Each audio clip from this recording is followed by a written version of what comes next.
right, welcome to Dave's Island Instruments live show. Once again, we are here with some lessons for you, and today we have handpan lessons. So I'm excited. We got some great information for you, and we got the great David Beery waiting in the wings. But first, I wanted to share with you guys, if you don't know, we do have events scheduled, so you can go to our, actually that was the wrong screen. Let me check out what screen I need. Secondary, there we go. All right, here it is. You can go to our Dave's Island Instruments webpage and you can register for all our virtual classes right now. Because of these times, you know, we're offering free classes to keep everybody safe and indoors, and also practicing their instruments. So you can check out our websites, go here for the events, and register. All right, so let me come back. And so I'm excited today. My first instrument is ukulele, but once I started working with Dave, I started playing handpan about a couple years ago. And I'm excited because the handpan has become one of the instruments that I love to play every day. And I know you guys are here for that also. So you're going to get some great information. So Dave, I've been working with, for how long have we been working, Dave? Oh, I don't know. It's been 3 or 4 years right now. And, Yeah, you know, and in that time, we've had some great musical adventures. We've been traveling a lot, going all over the world, and doing some great things. But what I found about Dave is he's just a great person. He has a great heart, loves to help people, runs a great business, and I am just so happy to be working with him. And now you get to hear from him and some great knowledge. So I'm glad that he's doing this every Saturday. So without further ado, let me give it up for Mr. David Beery. There you are. Hey, everybody. Nice. Wow. We have no crew right now, but we'll just keep on going till we go. But how's it going, Dave? I'm good, Daniel. How's the I've got shop? some fun stuff to show to people today. So when they tune in, it'll be great for them to check it out. Because I'll tell you later. I'm going to tell you as we go. But I've got some fun stuff to show people out there for handpan enthusiasts. Oh, nice. Yeah, especially beginners. Well, I'm excited because even though the time has been crazy, we've been pretty busy lately, haven't we? Oh, yeah. Yeah. And I know a blessing. Yeah. Yes, it is a blessing, and I know you've been working really hard. So, you guys, Dave has been working his butt off to get these handpans out to you because I know you guys need it. Music is good therapy right now, I believe. Absolutely. All right. So, without further ado, let me give you the screen, and here you go, Dave. All right. Thank you, Daniel. Everybody give Daniel a big round of applause. Woohoo, Daniel. All right. Welcome, everybody. My name's David Beery. I'm the owner of Dave's Island Instruments. DII is what we go by these days, the little logo there. We make handpans. We sell ukuleles. We do all sorts of fun stuff. So I believe Daniel outlined our event schedule earlier. We've got events pretty much every Saturday and sometimes on Wednesday evenings for ukulele. So thanks for tuning in. And don't forget to subscribe to our YouTube channel. I believe it's over here, the big red button for subscribe. When you subscribe, you get notifications. If you click the little bell, you can choose what kind of notifications you get. If you want to be notified anytime we go live, you get notifications like that. So we encourage you to subscribe. It'd be great if you did. I've been making and tuning handpans and steel drums for about 25 or more years now. I first started in 1993 or so, building steel drums, and I worked with school groups and high schools and middle schools and even universities, and sold individual handpans to people for years and years and years. About 10 years ago, I started making handpans, actually a little bit earlier than that. That's when we opened up the store at Dave's Island Instruments, and we've been helping customers with handpans ever since. So having a great time doing it. It's a little bit about me. Last time we had our live handpan class. Oh, by the way, the reason we have this live handpan class is because when we have a store here in Lakewood, California. It's near Long Beach, California. And normally on Saturdays before the COVID restrictions, we would have people come in and we would have like free classes. So people would grab a handpan and we would teach them all about the handpan, especially for beginners, just getting to know how it all works and to experience one for the first time. And so it was a real success. We were doing that all last year. People would come into the building here and we just had a great time. It was a lot of fun, lots of smiles, lots of laughter and all that sort of thing. So what we're doing now is we're doing these online free classes on Saturdays at the same time, and hopefully giving everybody out there in the YouTube world and the social media world some information about handpans they can take and use and make themselves better, or just take away and just learn a little bit more about the instrument. So for those of you who have watched before, yeah, we frequently do talk about some of the same stuff. So it's always a good thing to have a refresher course, of course. For those of you who are brand new, you might not know much about the handpan, so I'm going to gloss over some of the basics for you. But I always first talk about some comments we had from our last show, our last live show. And there was one person who wanted to know, I was explaining to them how to play the handpan, and they were wondering about how to get the high notes to sound better. They thought maybe they might have been out of tune. And actually, I've heard that concern from other people before. I can't get these high notes to work, the smaller ones on the handpan. And usually that's a technique issue. I'll go over slapping and then how to play the handpan in a few minutes. But it all depends on how you touch the note with your finger. You want to make sure that your finger comes off of the metal immediately in a slapping kind of fashion, so that it doesn't inhibit the sound from resonating. So you always want the notes to resonate. And since the notes are smaller up top, they're tighter. And so when they're tighter, it requires a little bit of a harder slap. So for beginners, sometimes that's a little bit confusing, a little bit difficult, especially if you've never played a drum before. I've been playing drums all my life, so it's not that big of a deal to warm up to a handpan. But for anybody who hasn't used their hands in a drumming fashion really before, it's a little bit of a learning curve to figure out how to get that slap just right. So usually it's not a tuning issue. Usually it's just a technique problem that people need to overcome with the high notes. And I can't remember that person's name. I think she lives in Michigan or something like that. Anyway, Mario also made a comment. He said, how do you do that opening movement on the ding? So it's always interesting interpreting people's comments. I believe what he was talking about, I replied to him on the last week, and I said, I believe you're talking about the pitch bend, and it sounds something like that. And I'll discuss that a little bit about that later. But it's great to have those comments. Thanks. If you have any comments for us today, feel free to make comments. We have people watching the comments. So if you have a comment, we can actually sometimes read it and answer you in real time. All right. So, okay.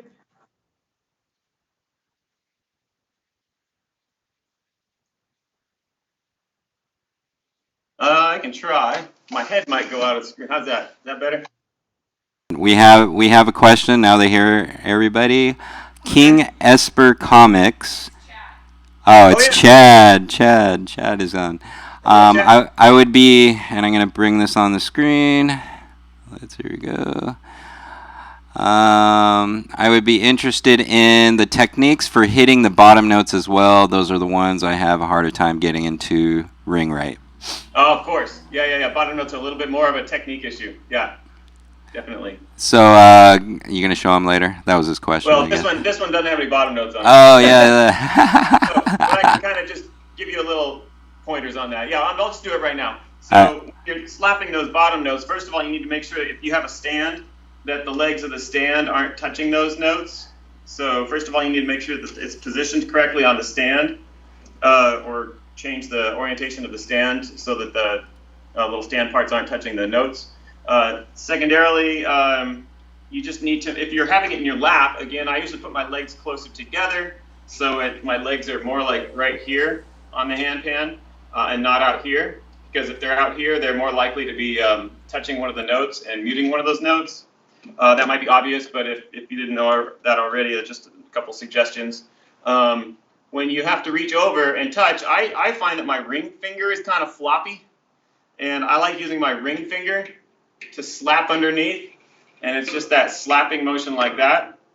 You might see some other guys in the handpan world playing bottom notes and that sort of thing, and you'll notice it's kind of like a little interesting flip-floppy wrist action there. Over here, if they're in the back, it's a similar kind of motion, but I use a little bit more of a rotation of my wrist rather than, I don't want to do this kind of motion. A pushing motion, you're not going to get good sound from it because it's going to probably push your hand into the note, whereas if you kind of twist and slap real quick like that, you're more likely to get a better sound out of it. I also try to aim for the center of the note if I can. I know it's farther in, so you might have to reach farther over to get to that note.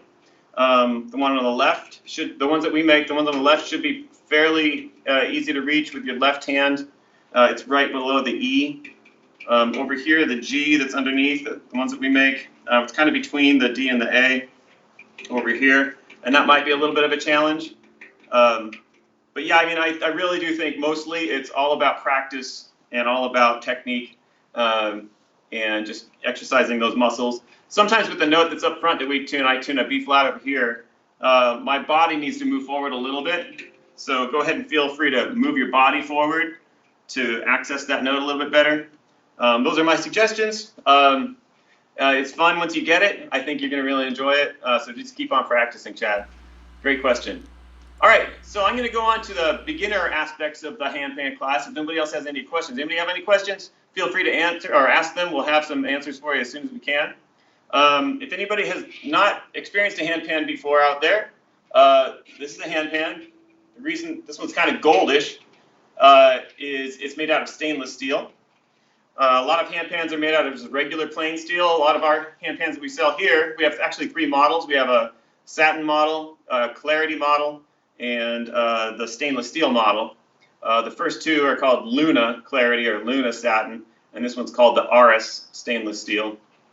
The first 2, the Lunas, are made out of steel, regular old steel, and we all have a certain kind of powder coating technique we put on the coating and the finish with. When they put it into an oven, it cooks it and bakes it on, so it's really durable. So that's what they're made of. They're made of steel. This is stainless steel, like I said.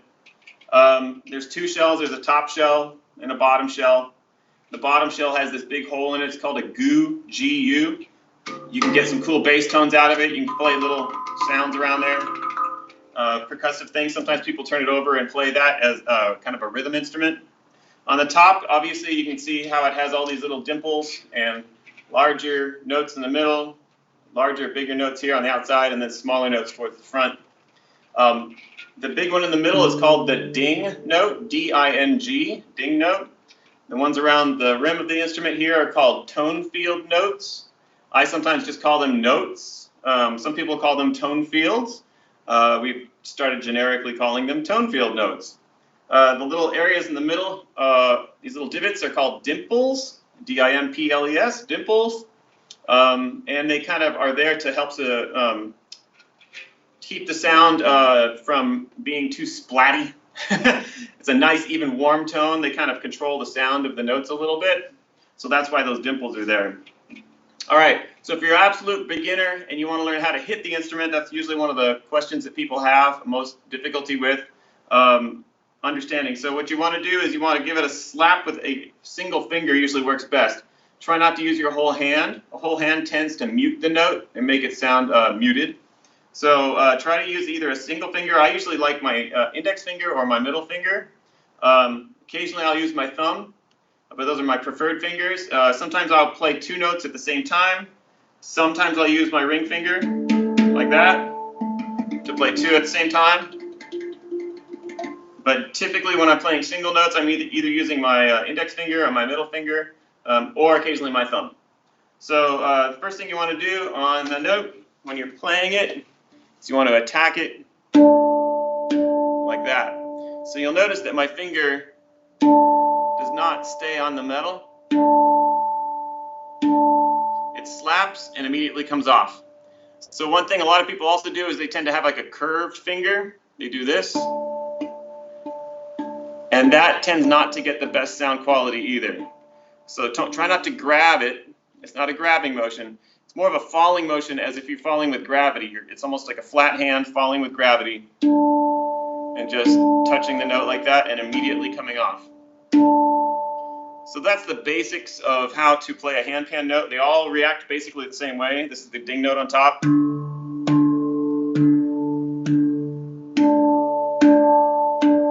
here's some of those high notes for the people that are struggling with high notes.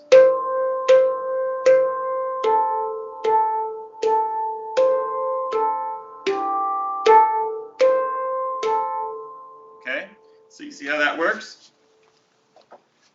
Okay. If you continue to have problems with that, try a different finger. I've noticed that some people are really good with maybe their thumb, but not so good with their finger or middle finger or whatever. So if you're having a struggle with your index finger or middle finger, try your thumb. A lot of real good players even play with their thumb, so it's not like it's not a bad thing to play with one finger or another finger. It's whatever works. So give it your best shot. The thumb action is more of a rotary movement like this. Okay, so when I'm playing a note, it would look like that. And it's kind of a flippy floppy thumb. As long as that thumb comes off of the note, you should be good. You can also do it on the tone field notes around the edge.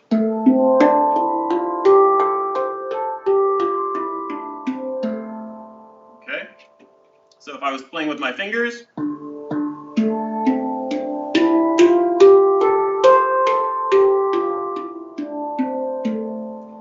with my thumbs.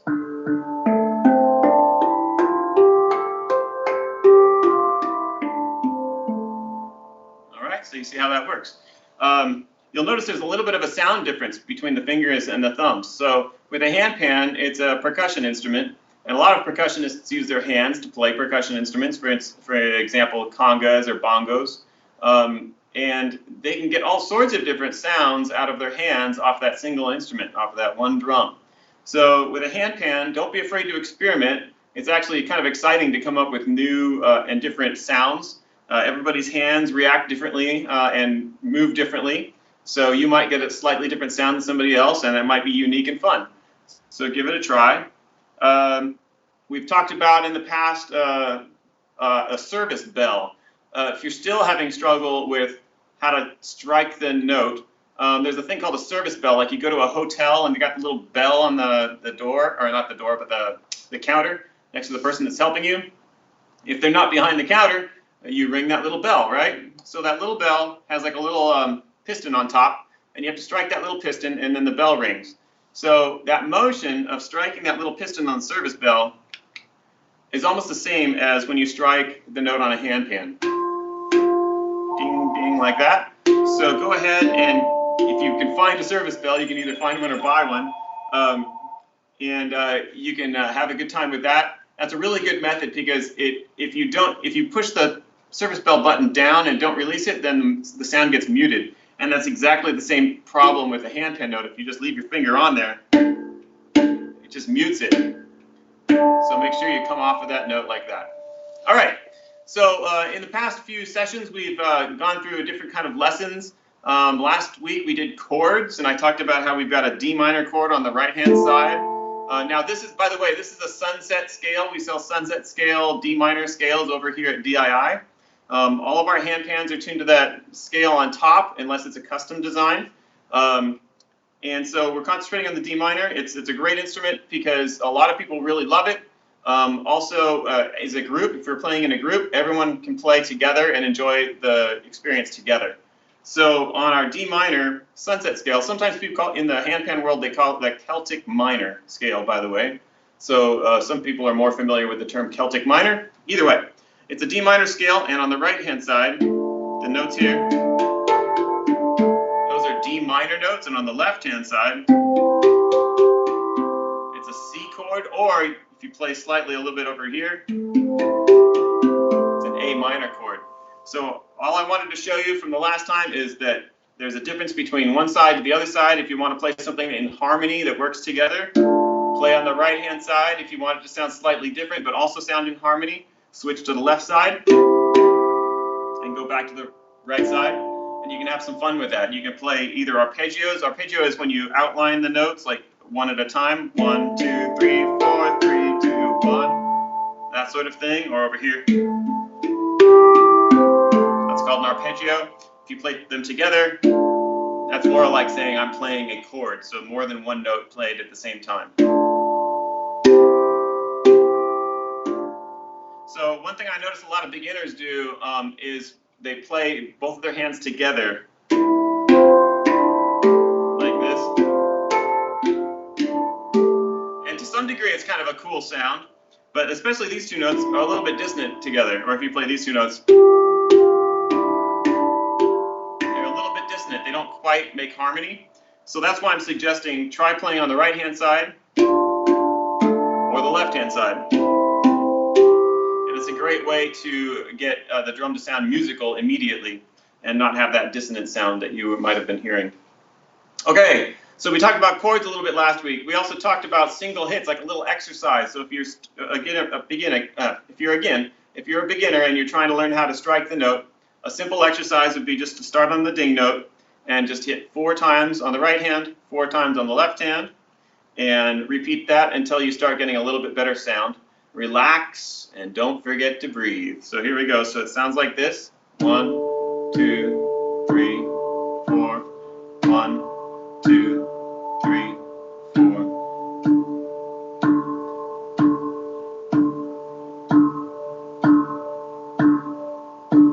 And on that exercise, I was playing with my index finger. You could switch fingers and make it kind of a fun exercise where you're playing with all of your fingers. So you could start on your thumb.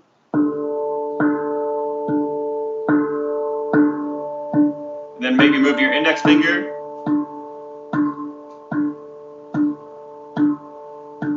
Move to your middle finger next.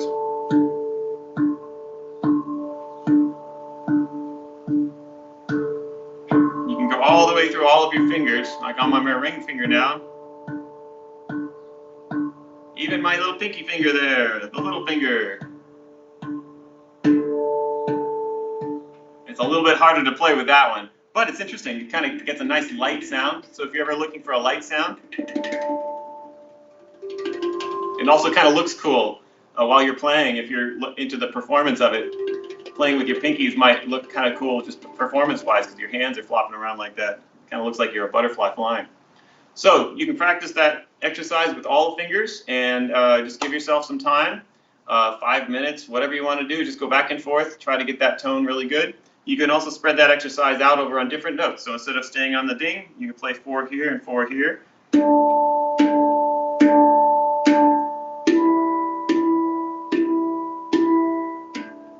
Etc., right? Or if you're struggling with the high notes, try playing the higher notes.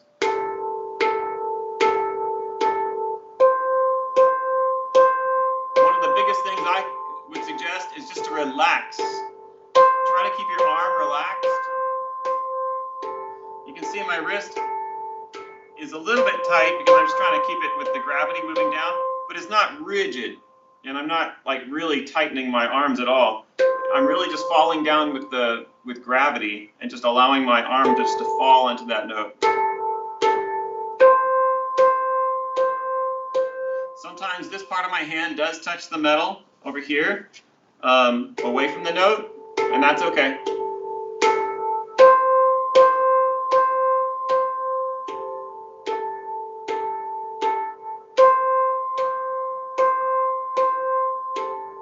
That's a simple exercise on how to get some sounds out of the instrument.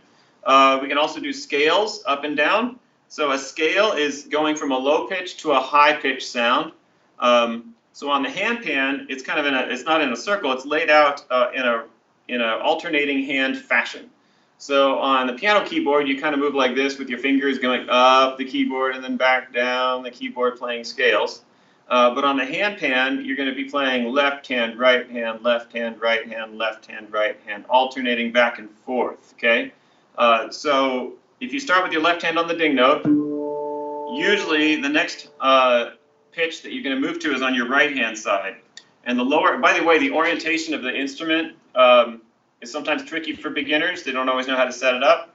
But essentially, the larger notes that are in the back, that are going to be towards your belly or towards your body, are about the size of your hand. So you can see how those are kind of larger notes. And then the ones in the front are smaller notes. They are typically about size of my fingers rather than my entire palm. Okay, so the larger notes are going to be back here towards your body. This instrument has a logo right up front, and so it's really easy. The logo goes at the 12 o'clock position. This one has 1, 2, 3, 4, 5, 6, 7, 8, 9 total notes. Some of the ones like our Luna Clarity and our Luna Satins, they only have 8 total notes. 1, 2, 3, 4, 5, 6, 7, 8.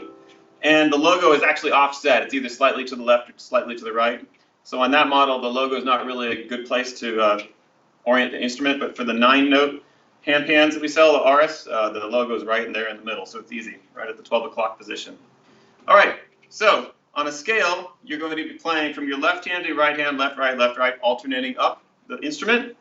So we can explore that like this: D, A, C, D, E, F, G, A, C. So I just was labeling the notes as like the pitch that they would be called in music. Some people don't know, or they have not been familiar with music and they've never studied music. So those notes, what I was just calling out, don't make any sense. So if you want to use numbers, you can also use numbers. So instead of saying D, A, C, D, that sort of thing, you can say just 1, 2, 3, 4, 5, 6, 7, 8, 9. Okay? So again, this one's a 9-note handpan. Starting on the ding, we count the ding as 1, 1, and then the next lowest one is your 2. And the next one on the left hand is 3, then 4, 5, 6, 7, 8, 9. Okay? So a scale that you can just either use the numbers or you can use the letters, and you can just go left, right, left, right, left, right, all the way up to the top, and then go back down. That's a good thing to practice. So let me just show you how you could practice that scale.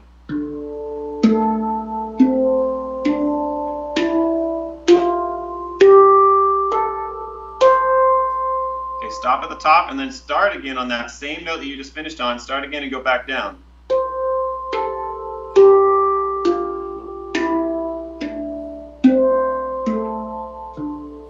So for some people that are beginners, in our classes I've noticed some people have a struggle. They want to play 2 notes with the same hand. So for instance, instead of going left, right,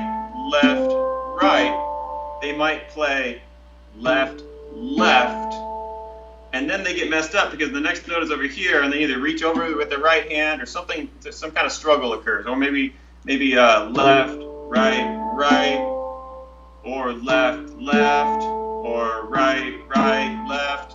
So always try to make sure when you're playing the scales that you're doing left, right, or right, left, right, left. You're always alternating those hands. There are instances, obviously, where you're going to need to play 2 notes with one hand from one to the next, but not in this scale that we're talking about right now. That's more advanced or more intermediate playing. So just for now, as you're getting started, just practice getting your alternating hands going together. Stop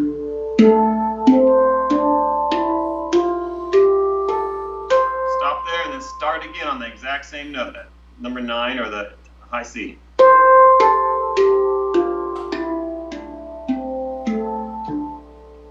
Okay, so that's a good exercise to get you started with just learning how to play the scale on the handpan. We talked about rhythm. So there's another thing about rhythm with the handpan that's fun to play. There's the space between the notes. So the space between the notes is called the interstitial metal. And it's supposed to be metal that doesn't really make much of a sound. It just kind of has a dead sound. In this case, we're going to slap it with our finger and create a muted, like snare drum sound as if you're playing drum set. We're going to pretend that this middle note here, the ding note, is the bass drum. We're going to pretend over here in this little space between the notes, the interstitial metal, we're going to slap it like this. And we're going to use that as a snare drum, like the backbeat of a rhythm. So this is going to be like this: bass drum, snare drum, bass drum, snare drum, bass drum. Okay? So one thing to notice is when I was telling you how to hit the notes over here before, I was telling you to strike the note and immediately come off of the note. In this case, when you're playing the backbeat, you're going to want to keep your finger on the metal. So again, for beginners, this might be a little bit of a trick, a little bit of a struggle at first to get that sound. But don't worry, even if you can't quite get that, don't worry about it. As long as you get some kind of slap, you can come off of the metal if you need to. That's fine.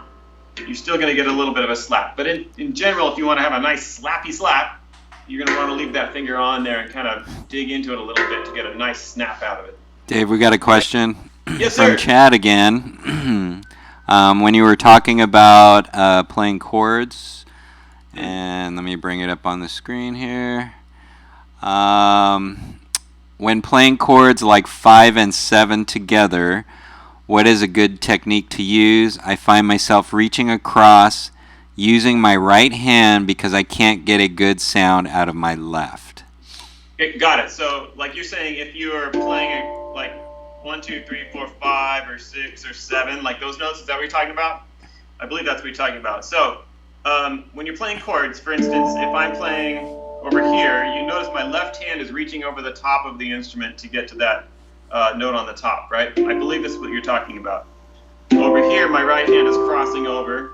So instead of playing it like this, my left hand playing over there, my right hand is crossing over. So that's okay. Usually, that's kind of up to the player as they get better. They learn which is more comfortable. For me, it's interesting you bringing this up because for me it's kind of natural. I don't even think about it too much.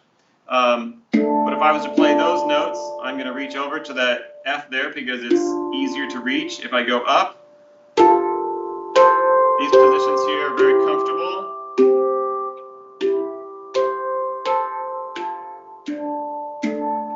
So in this case here, I'm reaching with my left hand here, my right hand here. If I was to move to this side, I kept that position. So instead of changing positions, for instance, like this, for me it was more comfortable just to have that kind of motion there. And I believe that's what you're talking about. Another example here would be, now in this case, I'm switching hands. So I'm not doing this because this feels more awkward to me. I have to move my body to get my right hand over there. Well, 5 and 7 are right next to each other, right? 5 and 7? 5 and 7, 1, 2, 3, 4, 5, 6, 7. So I believe he's talking. I would use 2. I would use one hand on that if I were to do it. Like if I were to hit 5 and 7 at the same time. Oh, are you talking do about a thumb? Yeah, do a thumb. Yeah.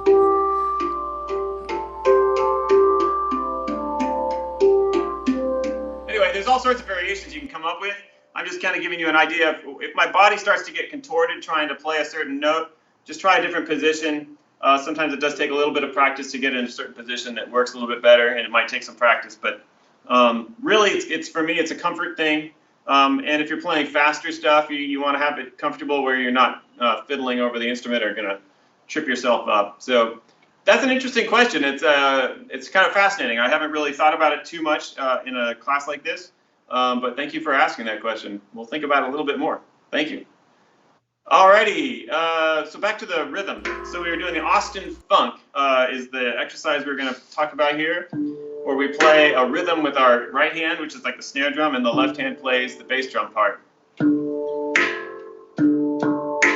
And this is a fun one for beginners. The people in the classes we have here in the studio always loved it.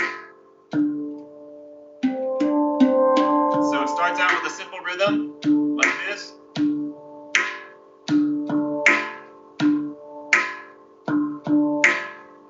And then we follow up. And that part there, the second part is left, right, left, right. We stop on the ding and then left, right, left, right. The left hand goes back to the ding to start over. So this note is a C and this note is a D. If we were to count them, it'd be 1, 2, 3, 1, 2, 3, 4. So 3 and 4, notes 3 and 4. So again, you're going to start that rhythm. 1, 2, 3. Stop on 4. Play the C and D there, and then go immediately back to the rhythm. So frequently in the class, to kind of get people to do the rhythm correctly, I'll have them put their hands up in the air right here. Left, right, and then you go back to it. That kind of keeps your hands out of the way, and if you're speeding on through the exercise, it gives you a moment to think, rest, and then you play that part. So again, this is called the Austin Funk, and it's a real simple one to get started with to practice your backbeat. And as you can see, I was talking while I was playing it. So if you practice a little bit, that could be your opening number in your first coffee shop gig, and I always get a good laugh out of that one. So if you get your handpan, you're looking for your first coffee shop gig, this is a great little intro piece. As people are walking in, or as you're getting people in their seats or whatever, you can talk to them and just enjoy that piece. It's just kind of this cool rhythm that goes by that people can be entertained by. All right, independence. We're talking about how to get your hands to play independently from one another. So a lot of people will play one rhythm in the right or in the left hand.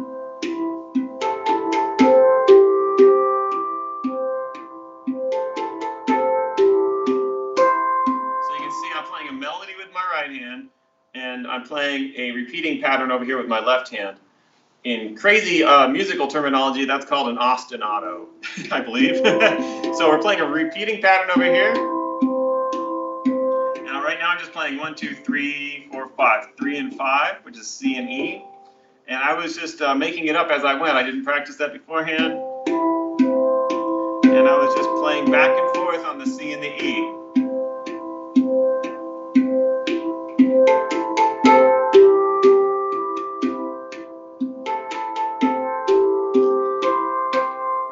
So I split those things up. But how do you get there in the first place? How do you learn how to do that? So one exercise I had people learning was basically you're going to be, it's almost like doing the patting the head and rubbing the tummy exercise. You can do that too. That's a good exercise to practice. But we're going to play 8 notes together with both hands. So 1, 2, 3, 4, 5, 6, 7, 8. And then in the next part, your left hand's going to continue with the 8. Your right hand's only going to play the odd numbers. So 1, 2, 3, 4, 5, 6, 7, 8. Then you're going to go back together. 1, 2, 3, 4, 5, 6, 7, 8. Now your left hand's going to play the odd numbers. 1, 3, 4, 5, 6, 7, 8. Okay? So you put that whole exercise together, and if you put it onto notes, so they're different sounding notes. Let's say it's, I'll just do the octave Ds. Actually, we'll do D and E, because that way it'll be really easy to hear it. So together they sound a little bit dissonant. 1, 2, 3, 4, 5, 6, 7, 8. The right hand plays 1, 3, 5, 7. And then together, 2, 3, 4, 5. Now your left hand's turn. Left, 3, 4, 5, 6, 7. Back together. 5, 6, 7, 8. So you can keep doing that. Now that simple exercise can be expanded then into something musical. So let's say you are playing these notes together. The 1, 2, 3, 4, 5, 6. Number 2 and 6, which is the A and the F. 1, 2, 3, 4, 5, 6, 7, 8. 1, 2, 3, 4, 5, 6, 7, 8. 1. So you notice I moved the notes that time. So instead of just staying on one note with the odds, I moved that around a little bit. And you can do that. So next thing you know, you're playing a melody with one hand and the repeating pattern with the left hand. So it all starts off just with doing that basic pattern, 8 on both hands, split them up simply. And after you get a hang of that, you'll be able to start moving things along. So even with 8 on one hand here, 3, 4, 5, 6, 7, 8, you don't have to stay on one note. You can then move from one note to the next note. 1, 2, 3, 4, 5, 6, 7, 8. 1, 2, 3, 4, 5, 6, 7, 8.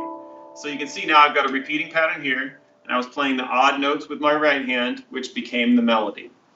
So that's a real good exercise to learn how to play independently. Let's see, spirals and alpha, we played a couple little songs. In the past, I've kind of reviewed those, but I think if you want to review those, you can look at our past videos. Spirals was kind of a cool little thing where it sounded like, let's see.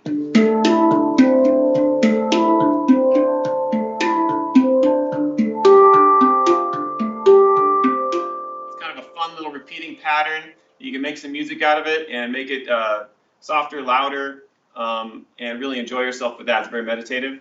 Another one that I was talking about was called Alpha, and this is like a little melody that I developed on one of the CDs that I have for sale. I have a CD called Celestial Dream Soundscapes. It's on iTunes. So look up David Beery or Celestial Dream Soundscapes on iTunes and you can find it. So Alpha is the first song, and it sounds like this.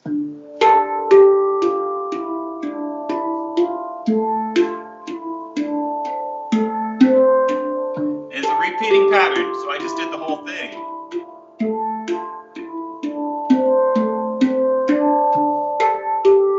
And you can see it's kind of a cool, relaxing thing to play. And it's fun because it uses all of the notes on the handpan. So that's called Alpha. So check it out, go to iTunes, look up David Beery, Celestial Dreams Soundscapes, and you can hear how that song is played out on the CD. All right, new lesson. I'm going to talk about that pitch bend. So earlier Mario was asking, how do you do the pitch bend? So basically each one of these notes on a handpan is tuned with 3 different harmonics. So the main harmonic, which is called the fundamental pitch, is basically played and heard if you play it in the center of the note. It sounds like a D. Over here, if you play it in the center of this note, that sounds like a D. This sounds like an E. Right? It sounds like a note. It sounds proper. Now, through the length of these notes, you'll notice that most of these notes are kind of oval shapes, not round. So they're more of an oval shape. And that oval shape, the length of the oval, there's an octave tuned to that note. You don't really need to know what an octave is or anything. You just need to know that there's a specific harmonic that's tuned through the length of the note. And then through the width of the note, there's a 5th harmonic. So in this case, the way those would be, if you were talking about musical language, the fundamental pitch would be D. The octave is a D also. And I'm muting the middle of the note to mute the fundamental. So now you're only hearing the octave. La. And then on the side is the 5th. La. It's a little higher. So when you're talking about pitch bending, the ding note is a really good one to do this on because it's a larger note and it bends, it flexes more easily. Like I talked about earlier, the higher notes, since they're so small, they're very tight and they don't flex very easily. So the larger notes, they flex very easily. So if you push down on the note, you can actually see it bending a little bit. If you get the right, in the right light, you can look at it and you can actually see it moving a little bit. So what you're going to do with your left hand is find the specific spot, usually on the axis of the octave, which is the length of the oval, and right next to the dimple right there, usually there's a little magical spot, and it's very specific. You have to understand, like, you could be off by half an inch, and it won't sound correct. So, and the sound will just kind of not dissipate the way you expect it to. It's going to get muted. So you need to find that magic spot, and the way you find that magic spot, you just start to experiment, and you listen for that 5th harmonic, la la. So I'm hearing it there. I'm hearing it there. I'm not hearing less now because I'm muting it. You'll notice that my finger is on the opposite side of that 5th harmonic right now, and I'm muting that harmonic. So the closer or the farther I get away from that 5th harmonic axis, the better it's going to sound. So you hear that la la pitch coming out. So the trick is, and I found on this drum, sometimes it works really good on the back side towards your body, but sometimes it works better on the front side of the instrument. It all depends on how the note was tuned and all sorts of different variables. But you're going to push down. Once you find that good spot where that 5th harmonic rings out, oh, by the way, the right hand, you're just going to slap it like you do any other note to get the sound out of it. If you slap it on the interstitial metal, you're not going to get a good sound. You're not going to get that 5th harmonic. It has to be on the flat part of the note on either the right or left hand side, wherever the width of the note is. So then if you push down, you notice the sound kind of dips a little bit. So when you push down, hit, and release, you get that magical sound, a little pitch bend sound.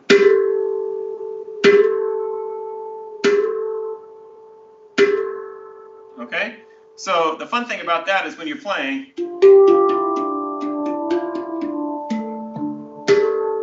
you can just throw it in there and make it fun as a musical element to what you're playing. So that's the basics of getting a pitch bend, and it's kind of hard to explain it on a video. I must admit, it's a little bit difficult to do it on a live video on YouTube. It's usually a little bit easier when somebody's actually here in the class and you can actually see what their finger is doing. So frequently the problems that people have is that they are not releasing their left hand soon enough, which is then muting it, and it's not actually creating the bend. Another thing is sometimes they will slap it first and then put their left hand down. And so it's not going in the correct progression. So you need to, it's like a flow, it's a certain technique that you get, that once you get it, it makes all the sense in the world. But learning how to do that initially is a little bit, like if I was to try to do it left-handed, it's a different feeling entirely. And I would actually have to practice that a lot more in order for myself to really feel comfortable with that. So it's just something you have to practice. Try to find those harmonics. You can also bend the octave. Usually the octave reacts differently. Usually kind of has a wee-oo, wee-oo, wee-oo sound.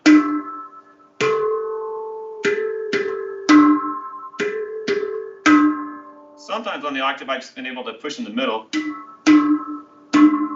kind of get interesting effects out of it. You can also do certain harmonics on the other notes. On the E, typically, I can get a nice little wave of sound out of it by just pushing down on the fifth area and rocking my thumb, and it just kind of makes the note, I don't know, give it a little tremolo. So that's the pitch bend. All right, so for those of you out there on this COVID-19 restrictions thing that have been having birthdays, I wanted to show you a quick version of Happy Birthday on the Sunset Handpan. So if you're out there and somebody has a birthday and you want to take the drum that you just recently purchased or that you've been playing for a while and celebrate their birthday, you can learn how to play Happy Birthday. So on this, I'm going to play it for you two ways. The first way is going to be the simple way, which we're just going to use chords. And then the other way is actually outlining the melody. So the notes you want to use, let's just reduce it to two notes. So it's going to be left and a right hand. So 1, 2, 3, 4, 5, 6. So 3 and 6, you're going to start there. So happy birthday to, or you can roll those. Happy birthday to. And then on U, your left hand's going to stay there. Right hand's going to go to the E, which is 1, 2, 3, 4, 5. U, happy birthday to. Go back to the first position. Happy birthday, dear Angelina. Over here, on the person's name, whoever's name you're going to be calling out for the birthday, you're going to be playing the D and the F, which would be 1, 2, 3, 4, 5, 6, 4 and 6. And then you're going to go back to the first position, happy birthday. Second position, 2, back to the first position, U. Okay? So there's essentially 3 positions that you need to learn. There's the first position where you're on 1, 2, 3, 3, 4, 5, 6, 3 and 6. The second position where you're on 3 and 5. And then the third position is the D and the F, which is 1, 2, 3, 4, 4 and 6. Okay, so those 3 positions.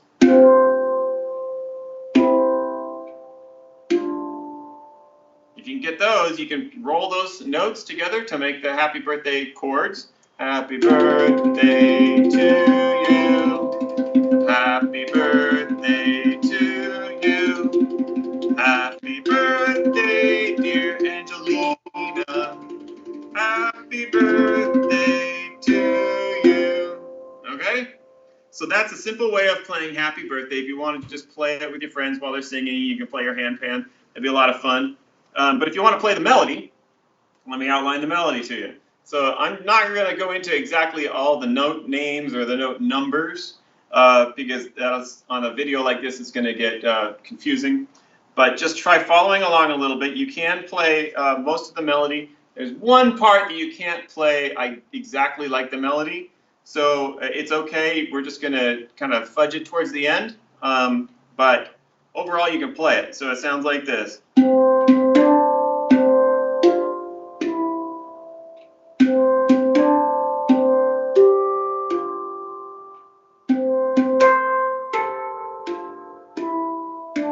Right here is the note we don't have, which is a B flat. So we're going to stay here. Happy birthday to you. So instead of happy birthday to you, happy birthday to. Actually, we can do. There we go. So we're just missing that high B flat. So one more time, it's going to sound like this.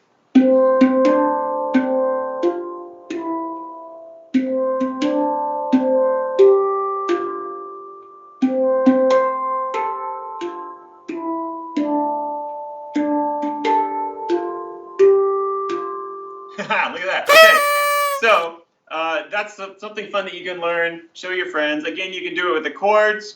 Happy birthday to you. Happy birthday to you. Happy birthday, dear Angelina. Happy birthday to you. 3 positions. Or you can play the melody if you study it for a little bit.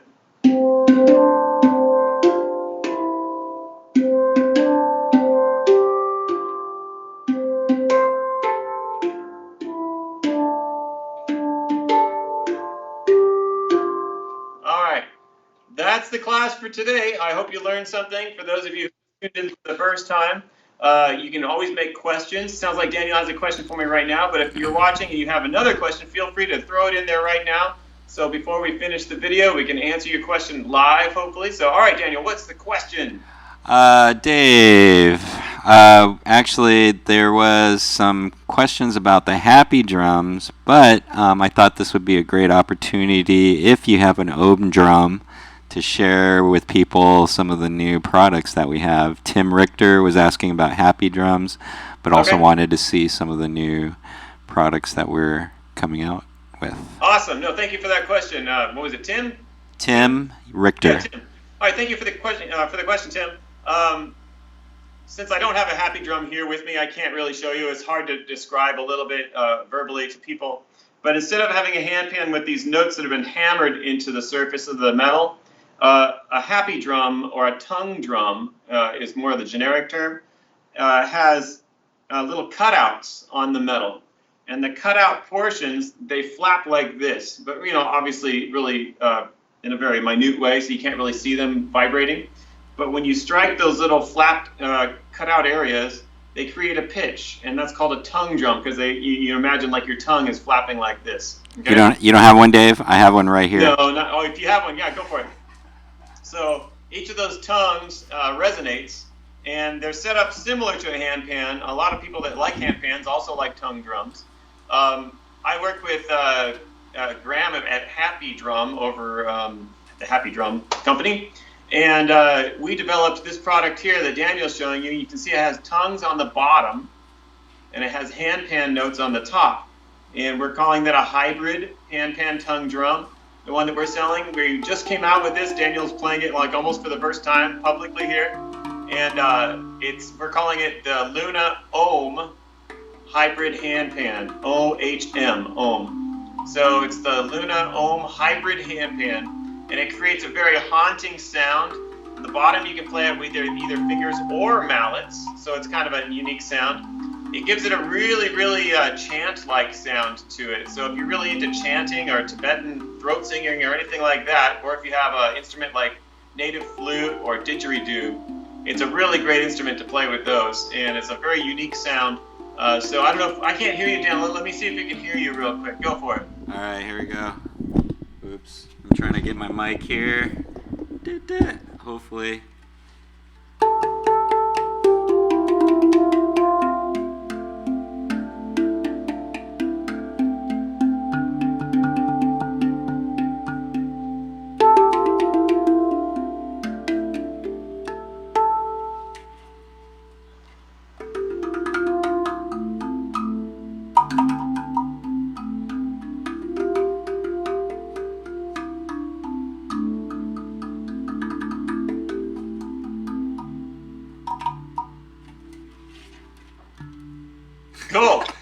Yeah. Thank you, Daniel. That was great. So yeah, you can see how the two sounds blend together, and that's the specialty of that item is the tongues and the handpan notes blend together and form a very unique sound together. So we're going to be introducing that pretty quick. I mean, I think that's going to be introduced next month. So you guys out there watching this right now got the first-hand view of it. Let us know if you're interested. We've got more of those. Someone's asking, what is the diameter of our? What is the diameter? No, it won't fit. Yeah, it won't fit. Sorry. That's all right. We got it. We got it. Well, let me just answer that anyway. So we've got two models of handpans at DII, and the first one is a 20-inch diameter, which is the Luna. Any Luna model, Luna Satin, Luna Clarity, it's a 20-inch inside diameter. So the rim, you see this rim that's sticking out here? That's actually the outside diameter, and it's about ½ an inch on either side. So the inside diameter is 20, outside is 21. Okay, this instrument here, the Aris, is 21-inch inside diameter, but with the rim, it's actually more like 22-inch diameter. So if you're looking for a case or a bag or something like that for your handpan, those are the two sizes that we have available here, the model handpans that we have here at DII. We do have a backpack of our own here at DII, and it fits both of our Luna and our Aris, so it's easy to wear, and it fits perfectly inside that backpack. Awesome. Maybe go over the pants a little bit. People are watching now. Actually, can you show? I think people want to see the Ohm 11 or the 11. Oh, I don't have one here. Oh, No. bummer. That's all right. We do. I think on Friday. Yeah. Okay, cool. We have another new handpan, which is the Clarity 11. There's been a lot of people asking about those also. We'll get more information on those. All right. Question by Mohammed Deeb. And I'm putting it on the screen right now. And it says, I'm struggling with ratio tone field dimple measurements, aka drawing the notes. Please, simple guidance. It sounds like, Mohammed, you are a maker, I guess. That's okay, yeah. That's great question. So people that are learning how to make handpans, they have questions about how they're made and what the sizes of each note is to create the best sound. So he's talking about the ratio between the dimple and the outside part of the note. So I've used different sizes to kind of come to the sound that I want. Truthfully, I've just done a lot of experimentation. I never really came up with a mathematical equation that gives me the perfect ratio of any sort. So to me, it would be something that you could experiment with. If you tune a note and the dimple is too large or too small, if you know how to tune, you're probably going to be okay either way, unless the dimple is ridiculously gigantic. You're going to be able to tune that note. So it all comes down to the tuner. Are you able to tune it? The dimple, all it really does is change the timbre of the note. So it's going to either have like a more dry sound or a more quote-unquote wet sound, or have more sustain. So the ratio is really kind of up to you on what kind of sound you want to hear from your note. It doesn't really have so much to do with the tuning of the note. It's always going to be a D or an F or whatever note it is. But the sound of the note's going to change when you change the size of that dimple. So it's just a perceived sound of the way the note sounds, like either long sustain or short sustain. Dave Gearhart just got on. Mohammed, hopefully that answers your question. Awesome, Dave. Thank you very much. Actually, I think we have another thing to share with people, and I'm just going to put you on the screen for, I know we have a lot of events coming up. For me, I do also ukulele, so if you have any ukulele players out there, we have next Saturday a ukulele class. And also on Wednesdays, we've been doing a ukulele social, which has been pretty popular. Actually, we did the first one last Wednesday, which was awesome. And also is it the end of the month, the sound healing? Oh, you just lost me. May 30th. May 30th. You just lost my video, but it's okay because I'm going to put it on sound healing. I can hear you. All right. Yeah. Here you go. Sound healing. Okay, yeah. So Miguel Medina and I have been working together selling handpans for a while. and he makes native flutes. And so he and I are going to get together and do a handpan and native flute workshop free class on YouTube. May 30th, I believe, at the end of May. So same time, same place. Come to Dave's Island Instruments YouTube channel. Check us out, 1 o'clock p.m. Well, there are a bunch of questions now. All right, we got some questions. Here we go, Dave. All right. I'm going to put you back in to camera 4. Wait, come on.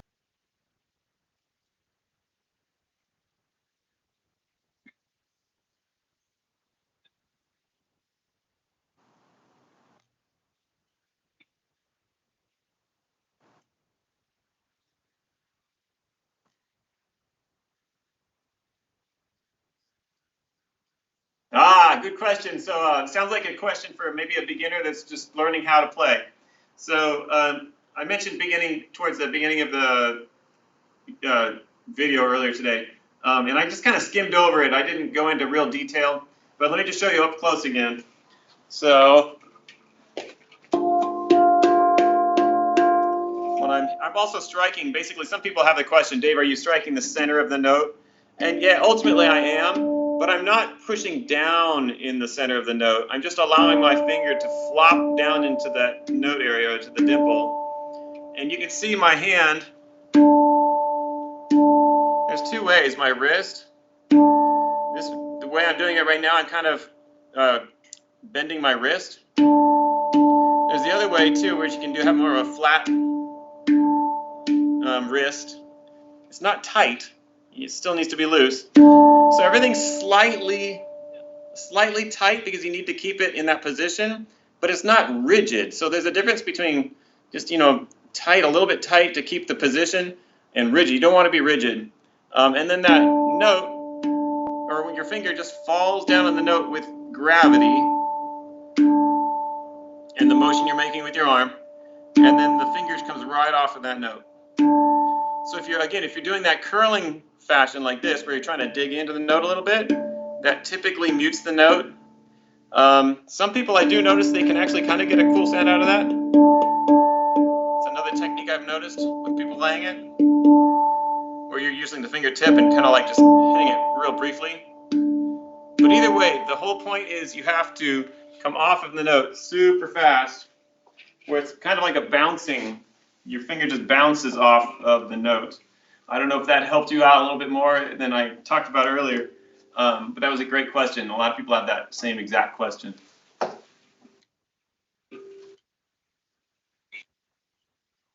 Yeah.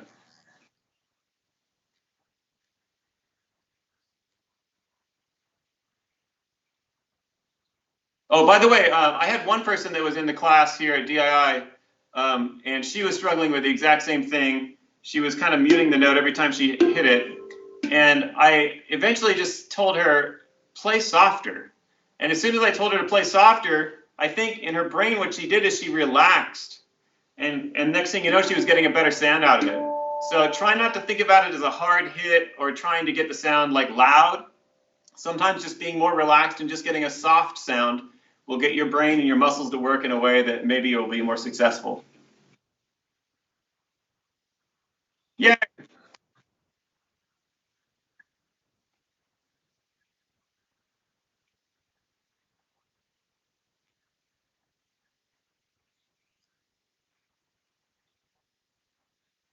Yeah, okay, so talk tones were something I was working with, I don't know, a year or two ago, and they were like circle notes that I was putting them on the bottom of handpans also.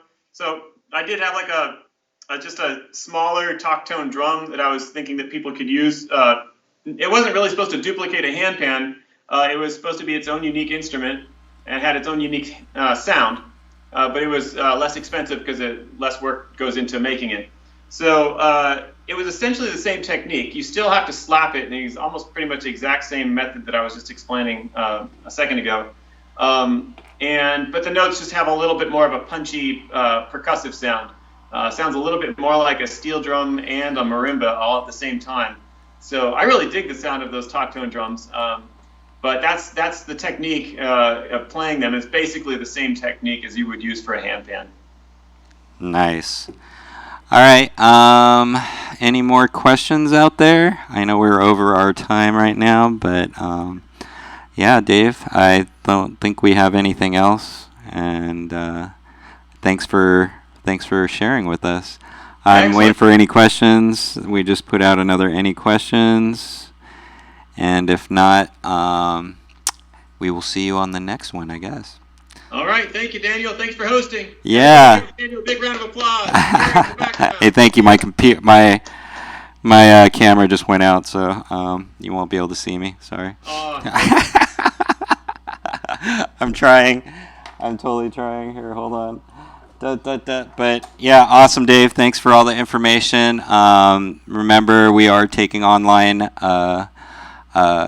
orders right now, ukuleles and what are the instruments to make? I think that's handpans, not ganpans, but Victor Scarani. What are the instruments to make handpans? Victor, can you clarify, please? Victor Scarani. I think the question is, it says, what are the instruments to make handpans? Oh, okay. So he wants to, I think he wants to know what are the tools to make handpans. Oh, tools. Oh, yeah. Well, there's a lot of tools. I've got lots of videos on YouTube already. If you search our YouTube library and look under the workshop playlist, I believe, you'll see all sorts of stuff that I've posted before about how to tune and how to make handpans and steel drums. So a lot of information is already on our YouTube channel. Check it out. Hopefully that helps, Victor. All right, Dave, thank you for your time. You've been awesome. More of these are going to come up. One of the things that may, for the handpan players, I'm doing a ukulele jam night, but if you guys are interested in a handpan jam night, we could talk about that, maybe a Zoom meeting or something like that. There's a lot of online tools that we've been using to get the information out there for handpans. So I think we're in a great time, and we can get a lot of good stuff. And I know we have a lot of guests coming up, and we're gonna just have a great time with this virtual classroom and YouTube Live. So I'm excited. So Yes, thank you very much, Dave, and we will be signing off. Have a great one, you guys, and have a fabulous day. All right, I'm still here, Dave. So ending.